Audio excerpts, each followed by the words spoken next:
9 Pendidikan Keluarga Negara. Izinkan kita terlebih dahulu untuk memperkenalkan diri. Perkenalkan, nama saya Muhammad Firyal Jidan dengan NIM akhir 130. Saya Rendra Subhanawaya dengan NIM akhir 122. Saya Nila Nursalmi dengan NIM akhir 132. Saya Satika Ramadina dengan NIM akhir 131. Oke, di sini saya sebagai moderator, jadi kita akan melakukan debat ataupun diskusi dengan tema perlukah wajib militer bagi generasi muda di era demokrasi.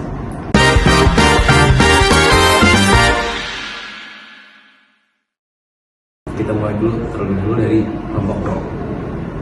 Untuk kelompok pro, disilakan untuk menyampaikan pendapatnya.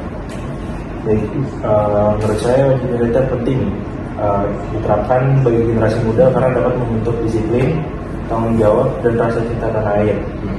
Saat ini banyak anak muda yang kurang peduli terhadap negara, sehingga wajib militer ini bisa menjadi sarana pendidikan karakter. Selain itu, ancaman terhadap negara tidak hanya perang, tapi juga bencana alam dan konflik sosial. Dengan pelatihan dasar militer, masyarakat bisa lebih siap membantu negara dalam keadaan darurat. Oke, karena dari kelompok pro sudah menyampaikan pendapatnya, lebih baik kita mendengarkan pendapat dari kelompok kontra. Untuk kelompok kontra bisa menyampaikan pendapatnya.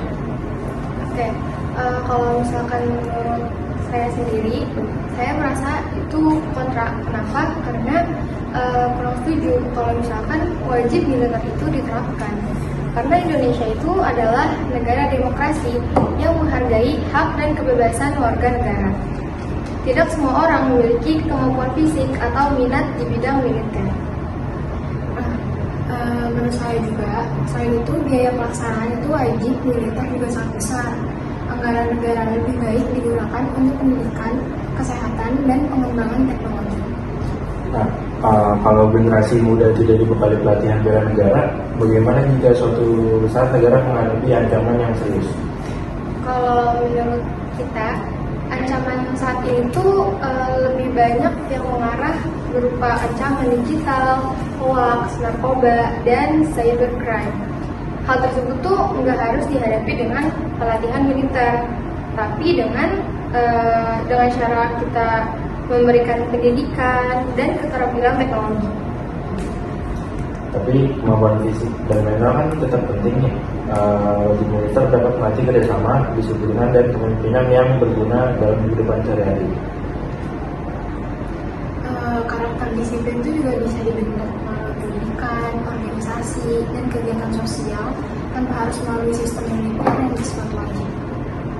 Oke, karena tadi kita udah melihat dari sesi tanya jawab nih dari para kelompok pro dan kontra. Kita minta buat kelompok kontra tuh memberikan alternatif nih untuk mengganti bela negara selain wajib militer. Mungkin ada pendapat lain kah atau apa?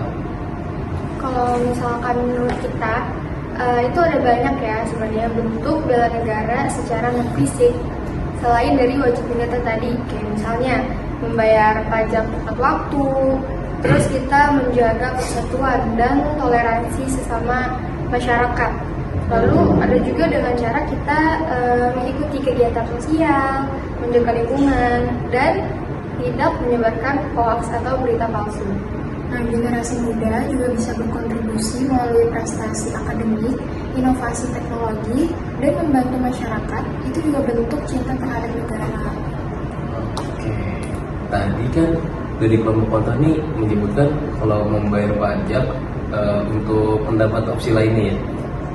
Apa membayar pajak itu termasuk bela negara juga? Kalau menurut saya, iya. Pajak digunakan untuk pembangunan negara, termasuk pertahanan dan keamanan. Jadi, membayar pajak adalah kewajiban sebagai warga negara Indonesia. Namun, bela pajak juga tidak cukup hanya membayar pajak. Warga negara juga perlu membayar kesehatan mental dan fisik untuk membantu negara jika dibutuhkan. Oke. Nah, kita juga setuju ya, karena si pajak ini tuh termasuk ke dalam bela negara non-fisik.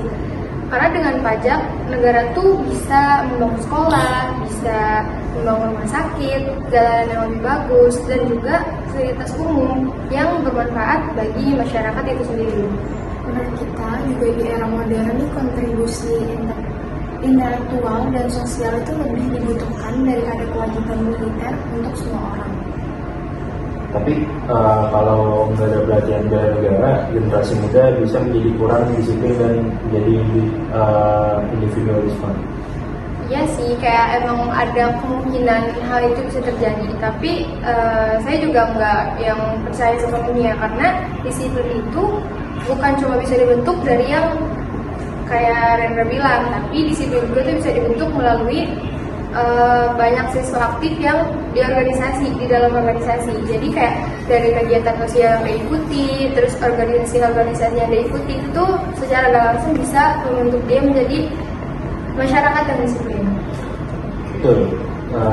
Contohnya di negara lain tuh seperti Korea Selatan. Mereka menerapkan wajib militer dan berhasil membentuk rasa nasionalisme yang kuat. Tapi kondisi setiap negara itu beda-beda. Indonesia tuh memiliki keberagaman budaya dan jumlah penduduk yang besar. Jadi pendekatannya tuh nggak harus sama. Ya, minimal generasi muda perlu punya pelatihan dasar disiplinan dan pertolongan darurat kan. Ya, betul. Kami juga setuju kalau misalkan pelatihannya itu bersifat sukarela, jadi bukan wajib kayak yang di Korea Selatan atau Korea Utara gitu.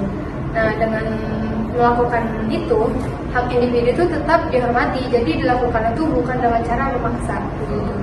Oke, ya mungkin mau mengucapkan terima kasih kepada dua kelompok atas pendapat yang telah disampaikan.